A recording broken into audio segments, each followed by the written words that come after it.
Hello, everyone. I'm Erik D'Souza, and you are joining us today for another special episode of Crime Writers of Canada's podcast, where we are interviewing all the guests of honor for Bouchercon 2026 in Calgary. Today, I'm so happy to have our cozy guest of honor, Vicki Delany. Hi, Vicki. How are you? I'm very well, Eric. Thank you so much. Always a pleasure to chat to you. Any longtime listeners might recognize Vicky because I researched it to be sure, but you are my most interviewed guest. So thank you Ooh, how exciting. for always agreeing to talk. Anyone who doesn't know you, Vicky is the recipient of the 2019 Derrick Murdoch Award for contributions to Canadian crime writing. She is one of Canada's most prolific and varied crime writers and a national bestseller in the US. She has written more than 50 books, from clever cozies to Gothic thrillers, to gritty police procedurals to historical fiction and novellas for adult literacy. She is currently writing the Sherlock Holmes Bookshop series, the year-round Christmas mysteries, the Tea by the Sea books, and the Lighthouse Library series as Eva Gates. Vicki is the past chair of Crime Writers of Canada and co-founder and organizer of the Women Killing It in Crime Writing Festival. Her work has been nominated for a Derringer, the Bonnie Blythe, the Ontario Library Association Golden Oak, the CWC Awards of Excellence, and she lives in Prince Edward County, Ontario. Vicky, I have a lot of how questions for you today. I'm more or less asking, how do you do Go it? ahead. Linwood Barkley, a fellow Canadian writer, says he has to come up with one good idea a year. You have to come up with four, and you've done it Yep. over 50 times. Yep. And correct me if I'm wrong, but I always find you seem to be enjoying yourself. So I want to ask, how do you remain creatively engaged and excited about telling your stories? How do I mean creatively engaged? Sometimes it's more difficult than others. One thing I find, like Linwood says, one good idea. And yeah, I have four good ideas. Hopefully, actually, I shouldn't say that. Four ideas, whether they're good or not is another matter. The one thing that I find as time goes on that I'm struggling with, it's not the idea behind the basic plot of the story. It's sort of the climax or the sort of intermediate kind of climb towards the climax. Like how many times can the character be running across the cliff pursued by a serial killer? How many times can her car be driven off the road at night? And that's actually what I struggle with a bit more than the general concept.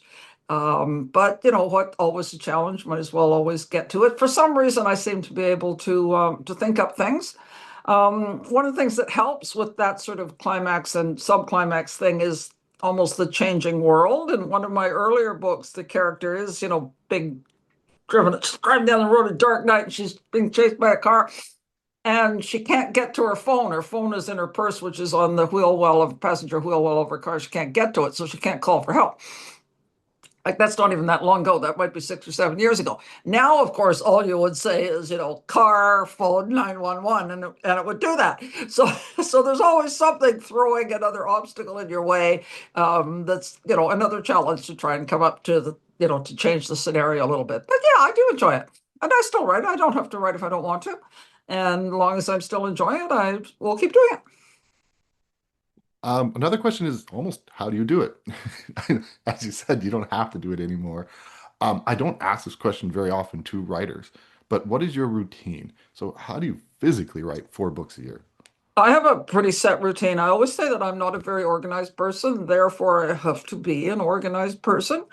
Not like a writer, but anybody who basically works by themselves without external deadlines, it's a problem you have to grapple with, right? Because there's always something else that can be done.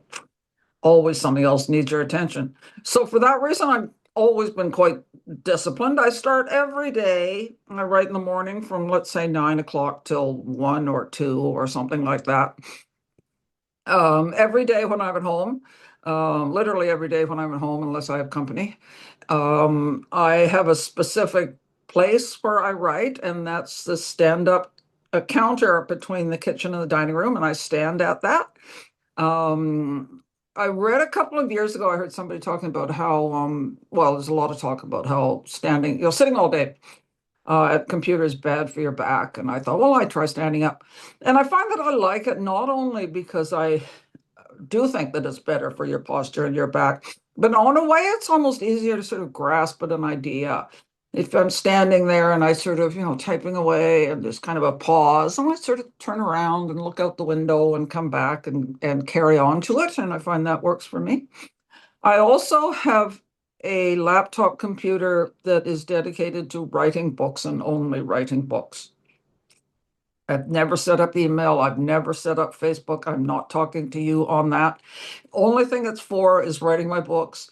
And that's simply to keep my fingers from wandering, wandering to Facebook. Open up Facebook or you open up your email and then suddenly you're down the rabbit hole. And, an hour later you come back to it. So I find that I really need that completely separate computer. Sort of later on, when I'm doing a later draft of the book, I need to look up details online, street names maybe, and things like that, and then I'll use my iPad to look those things up. But generally, for the first couple of drafts, totally dedicated computer only. Yeah, that's great advice because I definitely know that rabbit hole. Yep. Um, how about this then? How do you decide on how long a series should go? So you've written over 50 books. Some of them are just they were probably meant to be longer, but they're only two books. Lighthouse Library Mysteries going on to the 13th book. So you've carried that one on, and some died rather early. How do you, as a creative person, decide how long a series should go? I don't decide. I'll write a book as long as the publisher wants to give me a contract and people want to read it. The Catskill Summer Resort Mysteries died after two books just because they didn't do very well. So Penguin didn't renew my contract, and that's fine. The Lighthouse Library series, I'm working on book 14. That's what I was doing this morning. And I'm finding that there's challenges involved in maintaining a long-running series, and I'm kind of enjoying rising to that challenge. In the forthcoming Lighthouse Library book series, which is called Whose Body in the Library, I've taken a fairly risky path. I hope it's not a too risky a path, but I'm doing something quite different. And if I can explain that my character, who we introduced in book one, by Book or by Crook, when the series starts, she's young and keen and quite naive, and she arrives at this new place to begin this new life and this new career. So over 12 books, she dates a couple of guys, she meets a guy, she gets promoted in her job, she gets engaged, she gets married. At the end of book 12, she announces that she's going to have a baby. And I thought that was quite a normal life path for this character, the way that I've set her up, right? That's the kind of life that pattern that she would want to follow. And then I started thinking, what am I going to do now that she has kids? Because I really don't want her to be, chasing the bad guy down the mountain path while she's pushing a baby carriage. That. And or in movies, a lot of TV and movies, sometimes it's like people pretend they don't have kids or they don't worry about, looking after them. They just go out spontaneously. And I didn't kind of want to do that. So I thought, well, how was I going to get around this? And one of the ideas was that I thought I could fast forward, 5 years and have her send the kids off to her parents for the summer or something like that. But instead, I decided to do something quite different, and I've introduced a new protagonist to the series.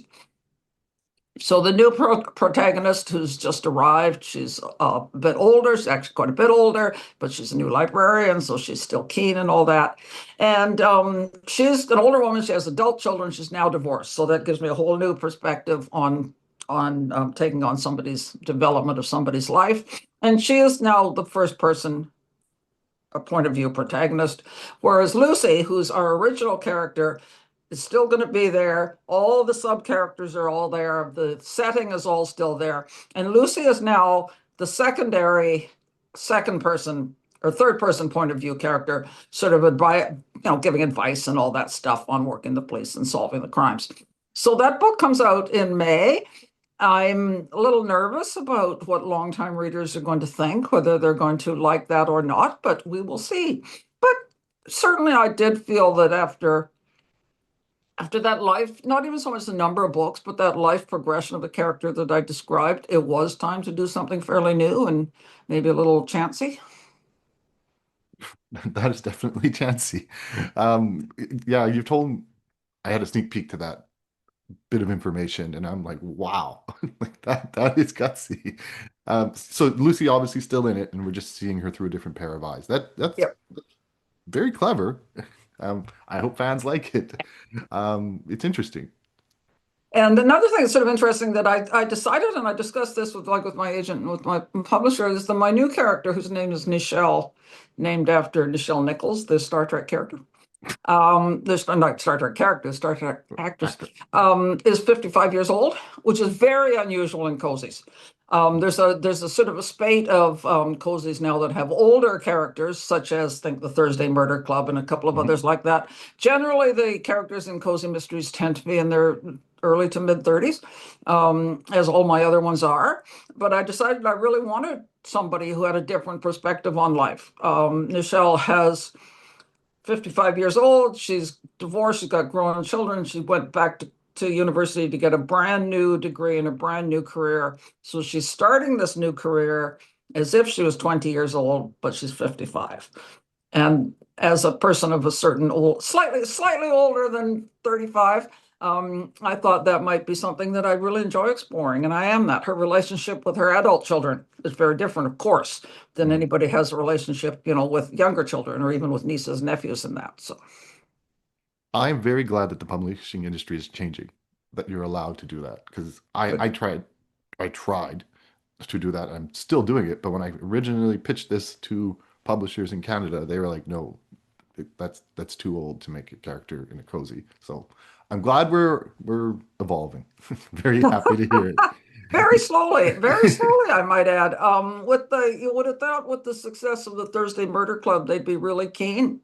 Mhm. I pitched a series to my agent with two of the minor characters in the Sherlock Holmes Bookshop series, Great Uncle Arthur and the neighbor Mrs. Ramsbatten, who's like a lady in her 80s. And I pitched that as a series, a spinoff, and it was just shot down flatly. And it kind of surprises me. There hasn't been more along the Thursday Murder Club line. Yeah, I agree, but I did get a bump when Thursday Murder Club did good. Yeah, I bet. I bet. So it did help my Amazon sales. Good, Um, good. I was gonna ask you about taking chances doing cozies, but I think we already answered that. So I'm gonna skip that question and we're gonna go to setting. How important is setting for you? Now, you've set a lot of your stories in the east coast of the US, but you've been in Right. Canada, you've been in the Caribbean, you've been in many different places. So when you're starting a new series, how do you decide where you want to set it? Certainly for a cozy series, I think it's quite natural. It's a good idea, in my opinion, to set it in a popular tourist vacation or tourist location for two reasons. A lot of people like to read books that are set in places they're going on vacation, and I do that myself. When I went to Venice a couple of years ago, I was quite keen digging up books that were set in Venice. Plus, a holiday location or vacation destination gives the author a high turnover of characters, right? That there's always people coming on vacation. If you set your series in, a hotel or a B&B or even, a restaurant that gets a lot of tourists, you have an easy way of introducing a whole lot of new characters, which you need with every new book, because you can't, people have to have a reason for coming to your town and then leaving again. So I find that's always worked really well for me. My cozy series are all set in the US, and I'm going to challenge a little bit that what Louise Penny said something to you. I didn't listen to the whole thing, but heard part of it when you interviewed her recently about how well Canadian crime was doing internationally. And I mean, Louise is at a different level than me, but that's not my take at all. The big American publishers are simply not interested in books set in Canada. They want books set in the US. Certainly the lighter, the cozy stuff. Don't know if you know, a CWC writer by the name of Elizabeth Duncan had an idea for a series set at the Stratford Festival about a costume designer. She Mhm. pitched that to a US publisher and they said, "This is great. We really like it. Set it in the US." So she set it in the US. And that's sort of what's happened with me. Now, early on, believe it or not, well, earlier on in my career, I wrote the Constable Molly Smith series, 8-part police detective series set in small town British Columbia, which was published by an American publisher to some considerable success. But that's very, very unusual. It's really hard to get a Canadian set book published in the US, which is why my books are set in the US. I am thinking of and also to see how time permits of rewriting a new Constable Molly Smith book. I'd like to go back to that little town in British Columbia and see how everybody's doing all these years later. So I just might like to do that. I have a couple of times I've set books in the UK. And the thing in a cozy mystery is people like all the characters. So basically you have to take your whole set of characters and take them off to wherever you're going. And for a couple of my books, I was able to find a reason to get everybody to go to England, which I did. And I'm actually thinking of doing that again. So I'm trying to think of a way of getting them to Paris. Whoa. Yeah, that would be fun. The next place that we're all going to is Calgary That's for right. Bouchercon. I've mentioned this a few times, but I've never been to one of their events. I hear great things. I know you've been to a couple. I What should have. I expect and what should I not miss? Well, what you should not miss is read your program book in fair detail before, like the first night. Go through your program book and tick off what you want to see because there are concurrent panels, and you are going to find that the one you most want to see is at exactly the same as time as the one you second most want to see. The ones you're not at least been interested in, you've got lots of spare time. But go through your program book fairly carefully and identify what your must see are, and that your must see is the authors that you're most interested in or the discussion topics that they're most interested in. There's going to be a wide variety of things, everything from the business of publishing to, how to introduce recipes into your book. I mean, I don't know if that's a real one or not. I just threw it out. But that's my biggest piece of advice. And certainly look at your program book and see where there should be a signing time for all the authors. So identify which ones you're most interested in meeting and be sure that you're there. So I think good planning is actually it's two things: good planning and then be spontaneous. Because if you're walking through the bar on your way to the panel you most want to see, and oh my gosh, there's your favorite author sitting at a table all by themselves, looking lonely, maybe you want to be spontaneous there too. So have fun with it. Yep. All right. I Oh, cannot and don't wait. be afraid. Don't if your favorite author is out in public, don't be afraid to approach them and talk to them because that's why they're there. It's not like, a movie star in an airport where maybe you don't want to bother them or something, but they're there. They're there to talk to you. If they want their private time, then they'll be up in their room having their private time. So don't be afraid at all to talk to your authors and introduce yourselves and yeah. Just Yeah, don't say, just don't say, I've had this idea for a book. If I give it to you, let's split the proceeds. even I get that. It's okay.